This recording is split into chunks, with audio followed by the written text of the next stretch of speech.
No coração de São Paulo, existe um pedaço de terra que muitos acreditam estar marcado por uma energia sombria. Um local onde a tragédia parece ter criado raízes profundas, atravessando décadas e deixando um rastro de morte, mistério e lendas urbanas. Hoje, nós vamos contar a história completa do terreno mais assombrado do Brasil.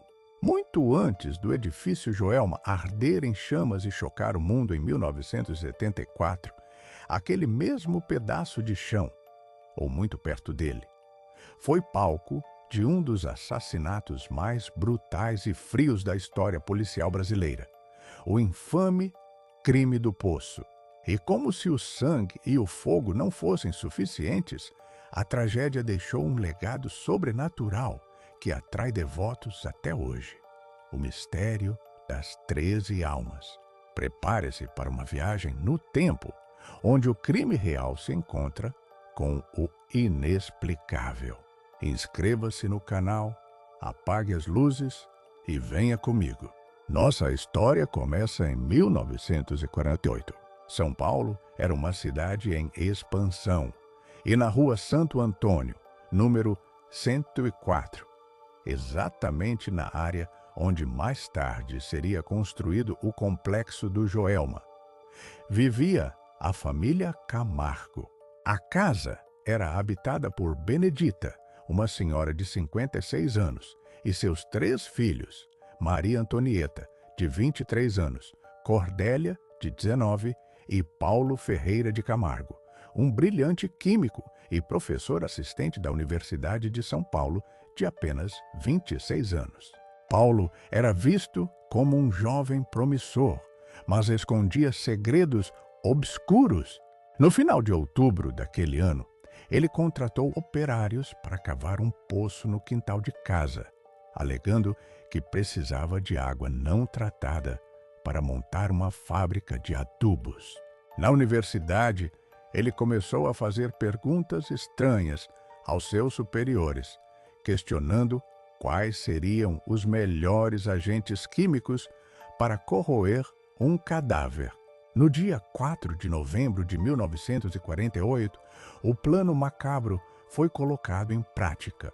Entre 9 e 10 da manhã, Paulo assassinou sua mãe, Benedita, e sua irmã mais velha, Maria Antonieta, com tiros nas costas. Ele arrastou os corpos para o quintal. Ao meio-dia, quando a irmã mais nova, Cordélia, chegou para almoçar, teve o mesmo destino trágico. Paulo encapuzou as 3 mulheres com panos pretos, amarrou seus braços e as jogou de cabeça para baixo dentro do poço que havia mandado cavar. Para encobrir o crime, Paulo disse aos amigos que a família havia viajado para o Paraná e morrido em um acidente de carro. Mas a história não convenceu. A polícia começou a investigar e no dia 23 de novembro foi até a casa.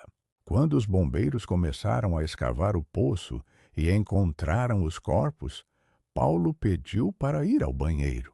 Com a casa cercada, ele pegou sua arma e cometeu suicídio. O motivo do crime nunca foi totalmente esclarecido. Alguns dizem que a família não aceitava sua namorada, outros que ele não queria cuidar da mãe e das irmãs doentes. O fato é que o sangue derramado ali marcou o terreno para sempre. A casa do crime do poço foi demolida no início dos anos 50. O terreno virou um estacionamento e, anos depois, foi engolido pelo progresso. Às 8h45, um curto-circuito em um ar-condicionado no 12º andar deu início a uma faísca. O prédio era uma armadilha perfeita. Divisórias de madeira, carpetes, cortinas de tecido e forros sintéticos. Em apenas 15 minutos, o fogo bloqueou as escadas centrais. Não havia saídas de emergência externas. O que se seguiu foi o puro desespero. Com os elevadores em curto e as escadas tomadas por fumaça tóxica, centenas de pessoas correram para o telhado, esperando serem salvas por helicópteros. Mas o Joelma não tinha heliponto e o calor no topo chegou a 100 graus Celsius. Na rua, os bombeiros lutavam contra hidrantes sem água e escadas magiros que só alcançavam o 16º andar. Encurraladas pelas chamas, dezenas de pessoas tomaram a decisão mais terrível de suas vidas e se atiraram do prédio. O saldo daquele dia foi devastador: 187 mortos e mais de 300 feridos. O Joelma se tornou o segundo pior incêndio em arranha-céus da história mundial. A tragédia forçou o Brasil a mudar todas as suas leis de segurança predial.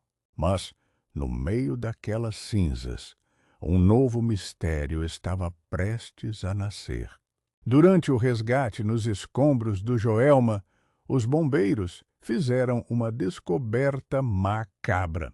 Dentro de um dos elevadores, que havia se transformado em um verdadeiro forno, foram encontrados 13 corpos completamente carbonizados. Eles tentaram fugir pelo elevador, mas a energia falhou e eles ficaram presos. O estado dos corpos era tão extremo que foi impossível identificar qualquer um deles. Nenhuma família conseguiu reconhecê-los e ninguém os reclamou. Sendo assim, os 13 corpos anônimos foram enterrados lado a lado no cemitério São Pedro, na Vila Alpina, zona leste de São Paulo. A lápide recebeu apenas uma inscrição: As 13 Almas. Meses após o enterro, algo bizarro começou a acontecer. O zelador do cemitério e alguns visitantes relataram ouvir gritos de agonia, choros e lamentações vindos exatamente daquele túmulo. O som era descrito como o de pessoas sofrendo dores terríveis. Desesperados para acalmar os espíritos, os funcionários do cemitério tiveram uma ideia. Como aquelas pessoas haviam morrido queimadas, eles começaram a jogar água sobre as lápides para apagar o fogo espiritual. Acredite ou não, os relatos dizem que, assim que a água foi jogada, os lamentos cessaram. A partir desse dia, nasceu uma das maiores devoções populares de São Paulo. Até hoje, milhares de pessoas visitam o túmulo das 13 almas. Elas deixam copos de água e leite sobre as sepulturas para aliviar o sofrimento dos mortos. E, em troca, pedem milagres. E muitos garantem que as 13 almas do Joelma atendem aos pedidos. O crime do poço, em 1948. O incêndio do Joelma, em 1974. E o mistério das 13 almas. 13 histórias unidas por um mesmo pedaço de terra no centro de São Paulo. Para os céticos, é apenas uma terrível coincidência geográfica e histórica. Um erro de planejamento urbano, somado a uma tragédia familiar. Mas para muitos paulistanos, o terreno carrega uma cicatriz espiritual profunda. Hoje, o prédio foi reformado e rebatizado como Edifício Praça da Bandeira. Pessoas trabalham lá todos os dias, embora relatos de portas batendo, luzes piscando e cheiro de queimado ainda circulem pelos corredores. Seja uma maldição, uma coincidência ou apenas o peso da memória, a história do Joelma nos ensina que o passado nunca é totalmente apagado. Ele permanece nas leis de segurança que nos protegem hoje e na fé daqueles que levam água para acalmar almas anônimas. E você? Acha que lugares podem guardar a energia de tragédias passadas? Deixe sua opinião nos comentários.